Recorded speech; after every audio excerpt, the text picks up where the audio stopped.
Okay, so here we are for episode 10 of season 3 of Twin Peaks. I'm going to get straight into it. Richard Horne has engaged in premeditated murder in order to save his own skin, i.e. killing the eyewitness who saw him run over that little boy. But we know this, so what do I think? I think that at some point we need to obviously have Audrey brought into the show. We know she's in the show, so maybe she'll be brought into it to maybe in some way protect, or I hope to bring down her own son, because essentially the last time we saw Audrey Horne, she was a whiter than white character trying to do stuff for the community environmentally, totally inspired by Cooper's cause. And so to an extent it would be a shame if she wasn't still like that and it'd be nice to have another moral character in the show. So maybe in some way that's what we'll see her doing. We'll find out. I'm actually recording this in the day because I found out how to get Twin Peaks a lot sooner than I normally do. So hopefully more people will see this and in some way want to become part of the conversation. So yeah, there's that. There's also Dougie and Janie. I think it has to be said that this episode has probably been the most entertaining for me and the most, not necessarily the most engaging in terms of the supernatural elements, because there was hardly any. I don't think there was any at all, in fact, but this is what I suppose people are used to when it comes to watching television, in that you have a sequence of events building towards a climax. And so the Luddite in me, the conventional part of me, is quite happy. But yeah, Janie and Dougie basically get it on, due to Janie finding Doug as attractive, as I'm sure many female and no doubt male viewers found Carl McLaughlin when he was being examined by the doctor. And that was quite sweet, just to have a little bit of respite for them as a couple, and to see that there is actually sexual friction between them is actually quite relieving. So I'm happy that nothing too mad has happened to them, but it probably will, considering some of the events later on, which I'll cover in a moment.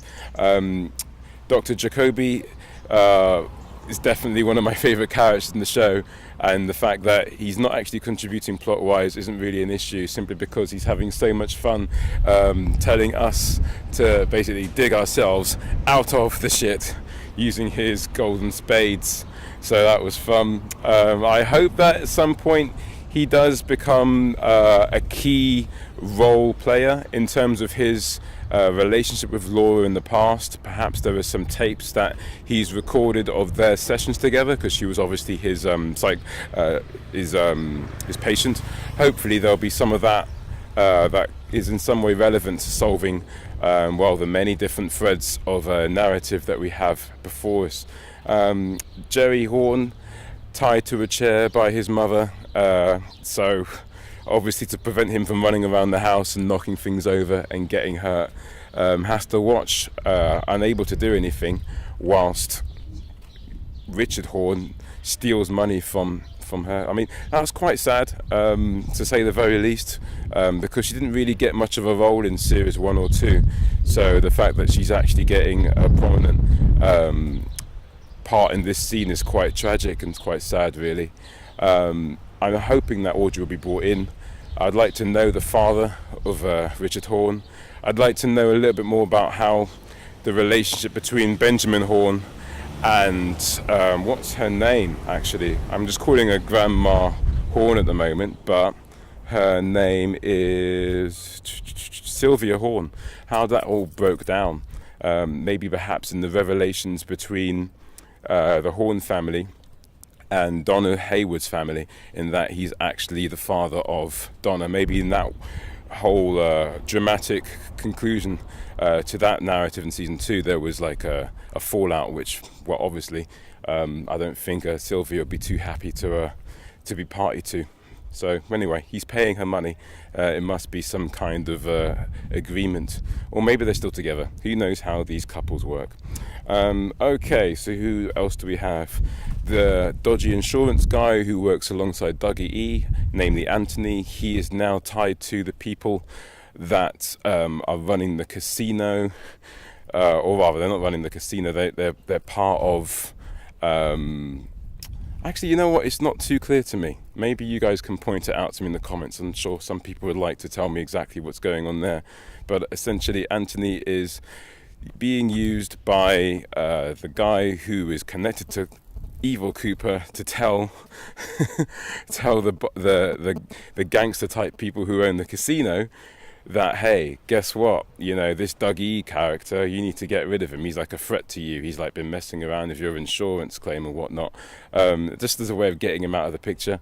It's all a little bit fuzzy when you talk about it on camera, to be honest. But I'm nonetheless excited. I don't think I've been this excited about the show for some time, at least not in this particular way.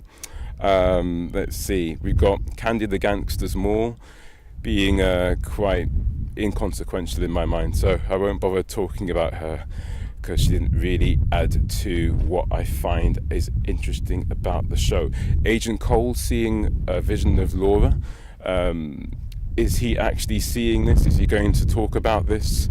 How much does the supernatural factor into the way him and Albert deal with the case? I think is something that could be discovered later on, and I think we need to go there because there have been many different situations which obviously they can explain away using schizophrenia on behalf of, say, Leland Palmer, or just really strange perhaps alien-related cases in regards to the Blue Rose mysteries.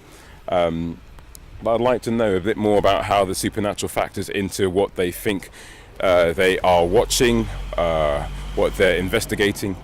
How will it actually impact upon them in terms of the future of this show? Who knows? So yeah, there is that. The log lady doing again what most people do when they're actually giving advice to our main character. They're talking in cryptic soliloquy, which isn't too much of a problem when it comes to Twin Peaks because that's what you come to expect. Having said that, I'd like to know a little bit more about how that actually works. Does she actually get these visions and then not know how to talk about it without sounding mysterious for the sake of us, the audience? I mean, do I really need to know about this? I'm enjoying it as it is, but it's just one of those things that kind of bugs me from time to time. But anyway, I won't go too fanboy in it. As I said before, Richard Horne has decided to get into the idea of taking people's money and doing whatever he wants just to get away from things, and in some way I think that Audrey Horne would be brought back in via him. I'm just excited. I'm just repeating myself. The only other things to really mention is check out the description box for other goodies regarding the channel, and it was nice to see Rebekah Del Rio singing a song that David Lynch apparently wrote called No Stars, and her dress was very much like the floor pattern that you find in the waiting room that takes you to the Black Lodge. So that was kind of cool. But yeah, I think I've done enough for now. It's time for me to get on with my business for the day. I hope you enjoy the episode that comes next. I'm sure I'll definitely be watching it.